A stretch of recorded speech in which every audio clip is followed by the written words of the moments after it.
Hi everyone.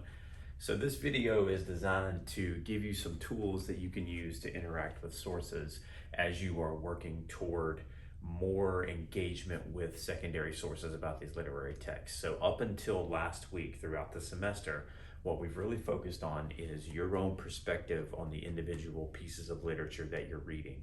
Last week I asked you to go and find another source that speaks about that same or one of those pieces of literature that you can then interact with during this week. And this is the basic form of how you can interact with sources. Now, I know that in this environment, we bring a lot of baggage. And one of the things that I really had to learn going into college, but also into grad school, was I had to de-learn a lot of what I thought was true about writing a research-based essay.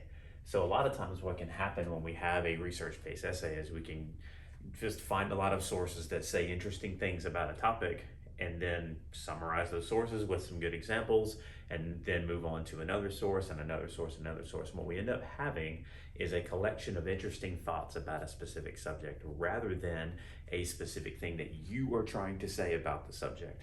So when I use the term argument, this is not an argument of one person has one side and one person has a different side. Argument in a literary sense or in a scholarly sense is this is the point that I'm trying to make, and here are my reasons for making this argument. So what I want you to do as you are working through these sources and as you are thinking through how to interact with them, come up with your own perspective. I know that these are literary sources, and and these are written by scholars. So there's a tendency in us to just defer. They know what they're talking about. They have a perspective, but they can very well be wrong, right? I've written things that have since been proven wrong. Even if that's not the case, you can still disagree with people and have a strong perspective on this. That's part of what our goal is as literary writers. Part of what we're trying to do with even the discussion board post is that's an interesting perspective, but I also have this opinion and it has these reasons for thinking about it. So think about your own perspective and come up with the thing that you want to say about this specific text, right? So as you have now summarized a literary source, do you agree? Do you disagree? Or do you see some merits to their argument but ultimately land in different directions? Something along those lines. So I have actually assigned a reading this week. Excuse me for getting close to the camera there. And this comes from a wonderful book called They Say, I Say. And it's a very short chapter, chapter 4 of this book. And if you get a chance, I would suggest reading it. Some of your composition teachers may assign it. This book probably was the most effective thing in terms of teaching me how to write about texts and help me teach others how to write about texts. So it lays out some things that you can do with these different texts that you're working with, and I think and not only just giving you tools that you can use, but specific templates, language that you can try on. And I would challenge you to try to use one of their templates. You may ultimately get away from it, but having that toolkit that you can put together and say, just try it out, ultimately gets you in the frame of mind and how to interact. And there's 3 different ways that you can approach one of these texts. The first is agreeing with the difference, and the text lays this out in 3 different ways, and it gives you those templates. But I want you to think about agreeing with the difference. Like, there's nothing gained by you saying everything that source says is great and this is what we're doing. Can I just read the source? I want to hear your perspective.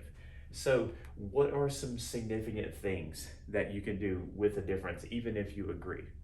Could you expand the argument a little bit? While this text is true about this specific section, it does not take into account this earlier section, which totally supports the point. Something along those lines that will help you explain why the text works and why you ultimately agree. You can disagree with the text, but the key point, and this is really a key point that we need to keep in mind anytime we're writing, and that's why. Always why. You really, even with this a different side, you're telling me why you agree. Why do you disagree? They're wrong. Why?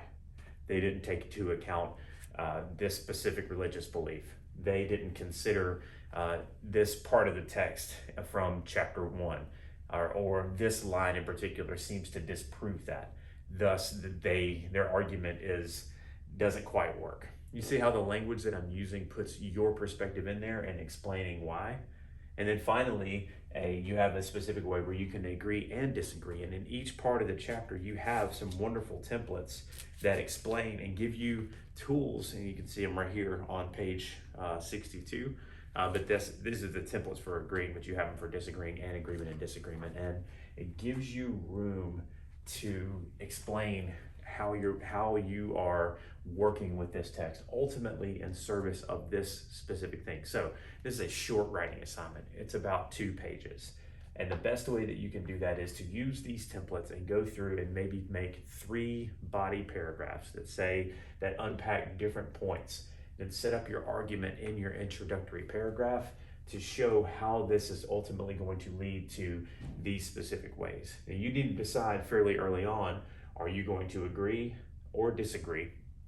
And then in the interior of the paper, use these templates to help you unpack and put together your research. So try this out. I think it ultimately will help you. And what it will do is it will take everything that you've learned to this point and put some context on it and add some tools to it that I think are hard for us to pick up on sometimes.